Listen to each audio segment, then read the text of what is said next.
welcome to today's live Publishing Campus online lecture, Societal Impacts of Science.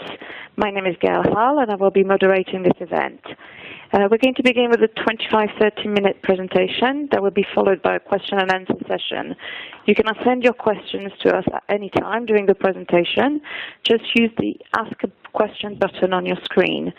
We have over 500 people registered for this event, so we won't have time to answer every question, but we will answer a selection of the most representative ones. We have a technician on standby, and should you have any technical problems, please use the Live Event Tech Support button on your screen. Now I would like to hand you over to your presenter, Dr. Alex Ford. Alex is a reader in biology at the University of Portsmouth in the United Kingdom, and he is also the special issues editor of the Elsevier journal, Aquatic Toxicology. Alex, over to you. Thank you, Gail, and thank you to the audience for tuning in today for my talk.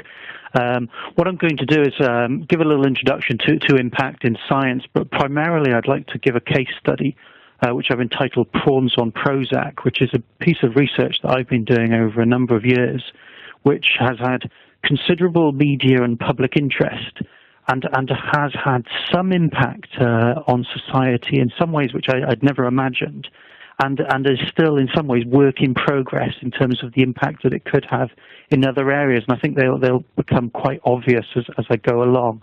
So if I just move forward to the next slide, this is pretty much the theme of the talk. First of all, I'm going to talk about what is impact, and in the UK, our research councils have some strict definitions for this, and then ask the question, why should I or the audience care whether my research has an impact? And then based on whether you answer the question, yes, it should care as an impact, is how do I go about increasing that impact? And then I'll go on to this case study that I've entitled Prawns on Prozac, after a newspaper article actually had given my research that headline. So the first question, what is impact?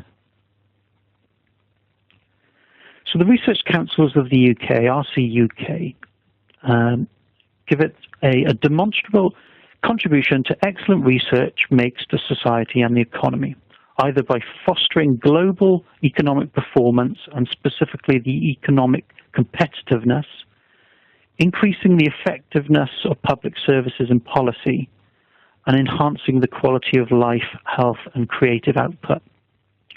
Now, just to give you an example, if one thinks about a piece of research that may have been published today on processed meat might cause an increase in cancer, it would have been nice to, and I'm sure people do, have the recorded figures on sales of processed meat this week compared to last week before the result came out. And then you would have an impact of your science that you could demonstrate because it's in sales figures of processed meat sales. And the Research Council of the UK have this nice little figure here where you can look at what we traditionally think of what the academic impacts are in orange, and then what are the economic and societal impacts in green. So if we think of the realm that we're used to dealing in science in terms of where we incrementally move knowledge on through our science and publish our science in publishers like Elsevier, or we may present our research in conferences, we may train students, graduates, undergraduates. This is all the impact that the sphere of impact that we're used to dealing with. But our science has always had an impact on economy and society. But what the new agenda is across many research councils in many different countries is maximizing the impact that we do in the academic sphere over to the economic and societal sphere, if you like. So whether it be a piece of technology that you've developed, how can that be commercialized, incorporated into a product? How can the science that you do have health benefits for society? How can the science that you do be converted into policy in governments, which then invoke a change, or how can the science that you do change human behavior in a way that improves their own lives, society, etc.? So in green, I won't go through them all today, but you've got a whole range of different ways in which science can impact the economy and society.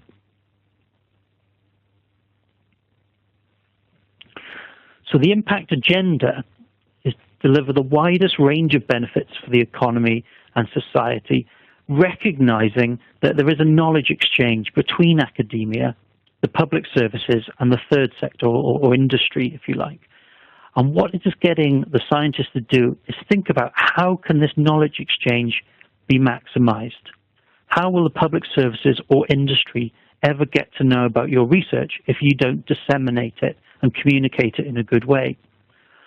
There again, are you going to be disseminating, communicating your research to the right audience? And again, this depends on who do you want to have an impact on: politicians, the industry, the public. So if you think of that in advance, you can set about an agenda to maximize that impact. The impact agenda also provides the recipients with the flexibility and autonomy to deliver their research, postgrad training, or knowledge exchange tailored to their projects, because not everybody's impact is going to be the same. So if you're a biomedical science that's trying to find a cure for a particular disease, your impact is going to be very different to somebody that's designing a nanotechnology that may go into a computer chip and be used for another product. So what your science is and what you're trying to get an impact from will be very different, and the pathway to getting that impact is going to be very different as well. And the third thing to recognize is the fact that not all research will have a direct impact. It might not immediately be practical, and that's because some research is more applied than others. So there is curiosity versus applied research as well that we must take into consideration.